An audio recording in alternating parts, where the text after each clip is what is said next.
देखे होंगे, लेकिन क्या कभी किसी ऐसी अदालत के बारे में आपने सुना है जहां इंसान फरियादी होते हैं और कटघरे में खड़े होते हैं देवता?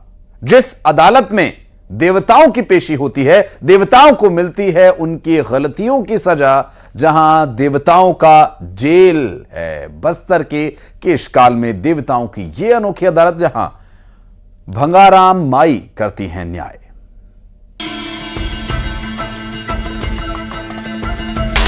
अगर कोई इंसान गलती करे तो कानून सजा देता है, लेकिन देवी देवताओं का क्या?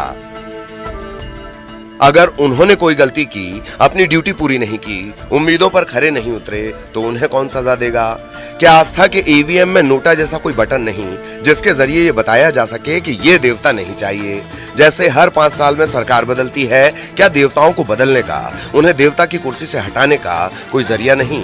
क्या कोई ऐसी अदालत नहीं जहां देवताओं पर चलता हो मुकदमा, जहां देवताओं को मिलती हो उनकी गलतियों की सजा? है ऐसी एक अदालत अपने देश में, उस जगह पर जिसे मॉडर्न दुनिया शायद पिछड़ा समझने की भूल करे। बस्तर के केशकाल में लगती है देवताओं की अदालत, जहां भंगाराम माई करती है न्याय। इनकी अदालत में इंसान फरियादी होते हैं और कटघरे में खड़े होते हैं देवता। यहाँ साल भर तक जो भी परेशान करता है, जो देवी देवता, उनको ला करके साल भर तक यहाँ पर पूछताछ होता है, और जो भी परेशान करता है उसको देव को तुरंत जो है ना माई जी ने वो अपना अदालत लगा करके उनको यहाँ पर दल में समाहित कर देते हैं। अब ये है, अब एक प्रकार के मानिए कि सुप्रीम कोर्ट ही है, क्योंकि हर गांव में कोर्ट है। शीतला माता हर गांव के देवी देवता का वो जांच करते हैं, और यदि कोई गांव के देवी देवता कोई गड़बड़ कर रहा है तो शीतला जो है ना ले करके यहाँ पर लाते हैं, यहाँ सुप्रीम कोर्ट में। फिर ये कोर्ट जो है ना जांच पड़ताल करके फिर उनको वहाँ दल में, मतलब जेल में वो करते हैं। भंगाराम माई की अदालत में गांव के देवी देवताओं के परफॉर्मेंस का आकलन होता है, असली नकली की पहचान होती है। खराब परफॉर्मेंस वाले देवता को उनकी गलती की सजा दी जाती है। भंगाराम माई के मंदिर के पास ही खुला जेल है, जहां सजा पाने वाले देवी देवताओं को कैद किया जाता है। सजा पूरी होने पर देवी देवताओं की वापसी भी होती है। भंगाराम माई इलाके के 9 परगना के 55 राजस्व ग्रामों में स्थापित सैकड़ों देवी देवताओं की आराध्य देवी हैं। यहाँ हर साल भादों के महीने में यात्रा आयोजित की जाती है। हर साल ग्रामीण अपने अपने गांव के देवी देवताओं को लेकर यहाँ पहुँचते हैं। यहाँ देव अदालत लगती है, जिसमें देवी देवताओं की पेशी होती है। कई बार क्या होता है, एक देवी देवता के नाम से दूसरा देवी देवता, कई देवी देवता बना लेते हैं, तो उनके जो असली और नकली की भी परीक्षा होती है यहाँ पर। ऐसा नहीं है कि हर कोई देवी देवता बन जाए। देवता बनने के लिए भी जो देवता बनाया जाता है उनको परीक्षा से गुजरना पड़ता है, कसौटी होती है, तब वो देवता की उपाधि प्राप्त करता है। मेरी जानकारी में तो ऐसी अदालत छत्तीसगढ़ ही नहीं, पूरा हिंदुस्तान में कहीं नहीं लगता। सिर्फ यहीं पर देवी देवताओं का अदालत लगता है, जहाँ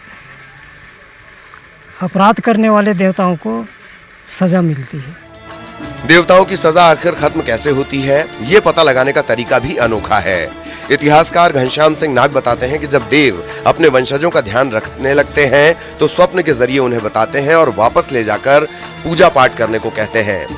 बस्तर की परंपरा के जानकार कृष्ण दत्त उपाध्याय बताते हैं कि यूं तो देश भर में देवी देवताओं के प्रति अगाध आस्था है, लेकिन बस्तर के आदिवासियों का जीवन ही देवी देवताओं पर निर्भर है।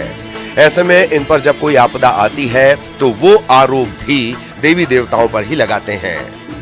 यह महीना, 2 महीना, 4 महीना ऐसा कोई निर्धारित समय नहीं है। उसको जेल में डाल दिया जाता है। जब वो देव थोड़ा बहुत ठीक ठाक हो जाता है और अपने वंशज का ध्यान रखता है, तो स्वप्न के माध्यम से अपने वंशज को बताता है कि अब मेरे को ले जाओ, मेरी पूजा अर्चना करो। ये इनका जो पूरा जो जीवन ही है देवी देवताओं पर निर्भर होता है। छोटी छोटी बात, छोटी छोटी समस्याओं के लिए भी वो देवी देवताओं के पास जाकर खड़े होते हैं और उनसे मन्नत मांगते हैं, और उनके मन्नतें पूरी होती है। बस्तर की ये परंपरा अद्भुत है, अनूठी है। ये महज एक परंपरा नहीं, इसमें एक आदर्श लोकतंत्र की झलक भी है। यहाँ कानून सबके लिए समान है। अगर देवी देवता गलती करें तो उन्हें भी यहाँ सजा मिलती है। विवेक श्रीवास्तव, न्यूज़ 18, कोंडागांव।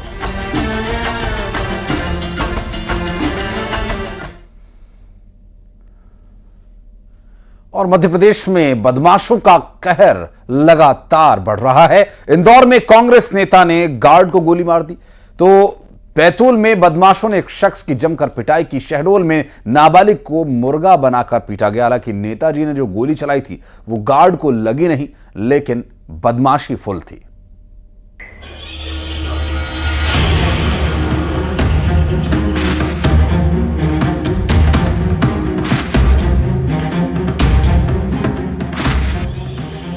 फायरिंग की ये तस्वीरें इंदौर की हैं। गोली चला रहा ये शख्स कांग्रेस नेता है। नाम है प्रमोद रघुवंशी। नशे की हालत में प्रमोद रघुवंशी एक सुरक्षा गार्ड पर फायरिंग कर रहा है।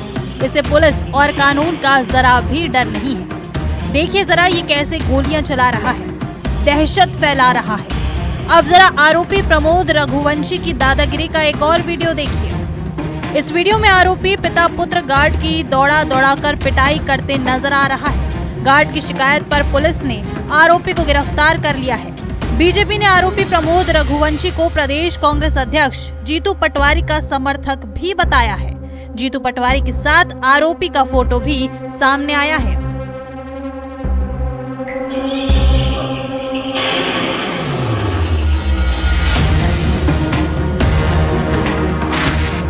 और अब जरा बैतूल की इन तस्वीरों को देखिए। यहाँ बदमाशों ने युवक के साथ जमकर मारपीट की। ये वीडियो अब सोशल मीडिया पर वायरल हो रहा है, जिसमें बदमाश युवक की बेल्ट से पिटाई करते नजर आ रहे हैं। पुलिस ने मामला दर्ज कर लिया है और फरार आरोपियों की तलाश जारी है।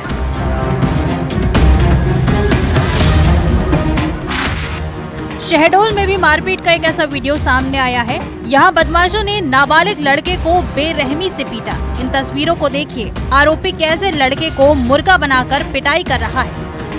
प्रदेश में अपराधी किस कदर बेखौफ हैं, ये तस्वीरें बयां कर रही हैं। अपराधी तो है ही, नेता तक गोलियां चला रहे हैं। पुलिस कार्रवाई कर रही है। इंदौर में फायरिंग करने वाले प्रमोद रघुवंशी को पुलिस ने गिरफ्तार कर लिया है। Bureau report, news 18।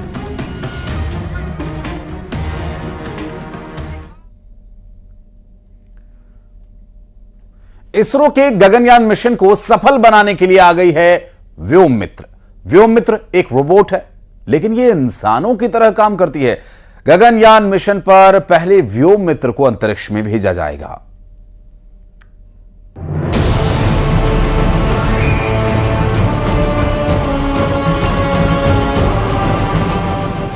भारत के गगनयान मिशन के लिए तैयार है व्योम मित्र, भारत की पहली महिला अंतरिक्ष यात्री जो इंसान नहीं है।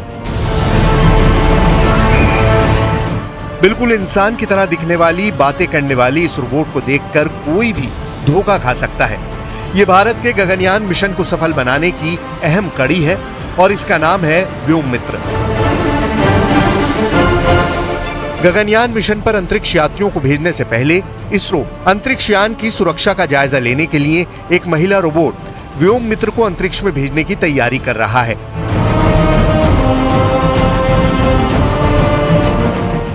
व्योम मित्र गगनयान के क्रू मॉड्यूल को पढ़ेगी और जरूरी निर्देशों को समझेगी। ये अंतरिक्ष में एस्ट्रोनॉट की तरह ही काम करेगी और किसी भी तरह की गड़बड़ी मिलने पर चेतावनी भी देगी।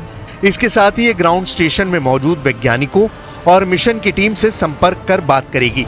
रोबोट व्योम मित्र को उन सभी मापदंडों को रिकॉर्ड करने का काम सौंपा जाएगा जिनका इस्तेमाल इंसानों पर उड़ान के प्रभावों का अध्ययन करने के लिए किया जाएगा। इससे मुख्य मिशन में अंतरिक्ष यात्रियों का जीवन सुरक्षित रखने में मदद मिलेगी। इस मिशन में लगी इसरो को बड़ी सफलता मिली है। अंतरिक्ष की यात्रा पर जाने के दौरान दबाव को सहने के लिए व्योम मित्र का स्पेशल हेड डिजाइन किया गया है। सिर का पूरा हिस्सा उच्च शक्ति वाले एल्यूमिनियम एलॉय से बना है। इसका वजन 800 ग्राम है।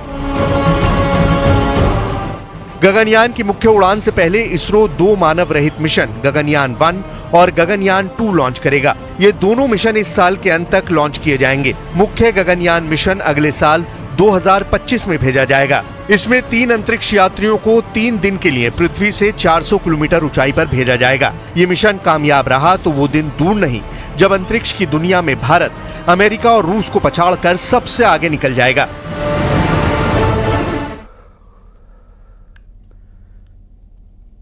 कोलकाता के आरजीकर अस्पताल में लेडी डॉक्टर के साथ दरिंदगी के बाद, मर्डर की वारदात के बाद अस्पतालों की सुरक्षा को लेकर कई सवाल उठे। डॉक्टर्स प्रोटेक्शन एक्ट की मांग कर रहे हैं, लेकिन घटना से कितना सबक मध्य प्रदेश के अस्पतालों ने लिया, छिंदवाड़ा में देर रात न्यूज 18 की टीम ने जाकर इसका जायजा लिया। अस्पताल में कोई गार्ड नहीं था, इमरजेंसी यूनिट में केवल एक गार्ड था। 5 मंजिला इमारत की तीसरी मंजिल पर शराब पीकर लोग हंगामा भी करते दिखे, लेकिन तब भी कोई गार्ड वहां नहीं पहुंचा। और इतना ही नहीं, अस्पताल में लगे ज्यादातर सीसीटीवी कैमरास बंद मिले हैं। कंट्रोल रूम में एक गार्ड मिला, लेकिन उसे भी सीसीटीवी की कोई जानकारी नहीं थी। और इसमें साफ है कि कोलकाता की घटना से अस्पताल प्रबंधन ने कोई सबक नहीं लिया। देखिए, इस वक्त हम मौजूद हैं कैमरा कक्ष के जो कंट्रोल रूम होता है, यहाँ के सीसीटीवी कैमरे के कंट्रोल रूम में हम मौजूद हैं।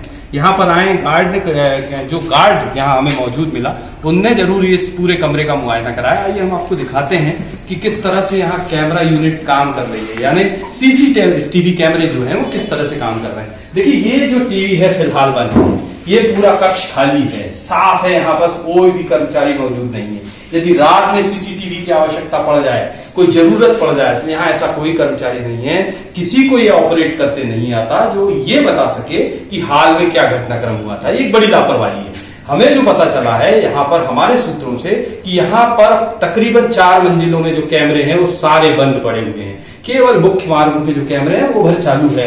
यानी साफ तौर पे ये यहाँ पर पता चलता है कि लापरवाही किस कदर है। हालांकि लगातार घटनाएं हो रही हैं, उसके बावजूद अस्पताल प्रबंधन कैसी लापरवाही बरत रहा है। मंदसौर में जिला अस्पताल में मरीजों के परिजनों ने धर्मशाला में इसे बदल दिया है और बड़ी संख्या में लोग यहां पर सोते पाए गए। वहीं अस्पताल की सुरक्षा की जिम्मेदारी 2 गार्ड्स के भरोसे है। न्यूज 18 की टीम पुलिस चौकी पहुंची तो गार्ड नदारद थे। वहीं अस्पताल में क्या हालात हैं वो भी आपको दिखाएंगे। न्यूज 18 की टीम जब पुलिस चौकी पहुंची तो कोई था नहीं अस्पताल में। सीसीटीवी तो लगे हुए हैं, लेकिन पिछली बार की तरह इस बार भी ज्यादातर खराब कैमरास हैं। अस्पताल में निजी सुरक्षा गार्ड्स भी नहीं है और इमरजेंसी में कोई कर्मचारी भी नहीं दिखा और लोग इंतजार कर रहे हैं। अस्पताल प्रबंधन से व्यवस्था को लेकर बात की तो उन्होंने माना कि सुरक्षा के पर्याप्त इंतजामात नहीं हैं। दिन ब दिन बढ़ती जा रही है और हमारा जो चिकित्सक स्टाफ और अन्य स्टाफ इससे भयभीत है और इस संबंध में हम समय समय पे शासन से मांग भी करते आ रहे हैं। रियलिटी चेक में हमने देखा कि मंदसौर के जिला चिकित्सालय के हालात कैसे हैं। यहाँ पर न तो पर्याप्त सुरक्षा व्यवस्था है और न ही अस्पताल प्रबंधन के इंतजामात ठीक से है। रात को यह अस्पताल पूरी तरह से धर्मशाला में तब्दील हो जाता है और सैकड़ों अनावश्यक रूप से लोग यहाँ पर खुले बरामदे में सो जाते हैं। ये वही लोग हैं जो मरीजों के साथ में आते हैं, लेकिन एक से ज्यादा परिजन साथ आने के कारण इस तरह की स्थिति बनती है।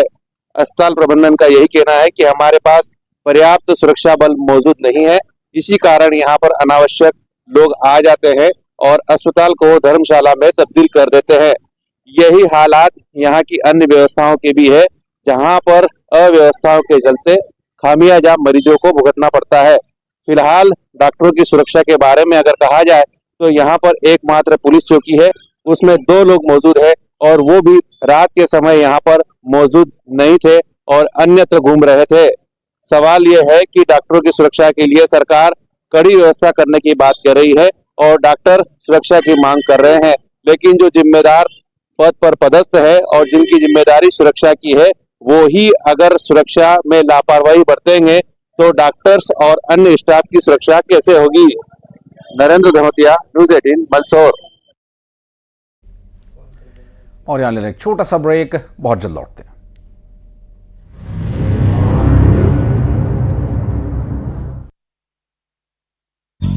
है तेंदुए की दहशत,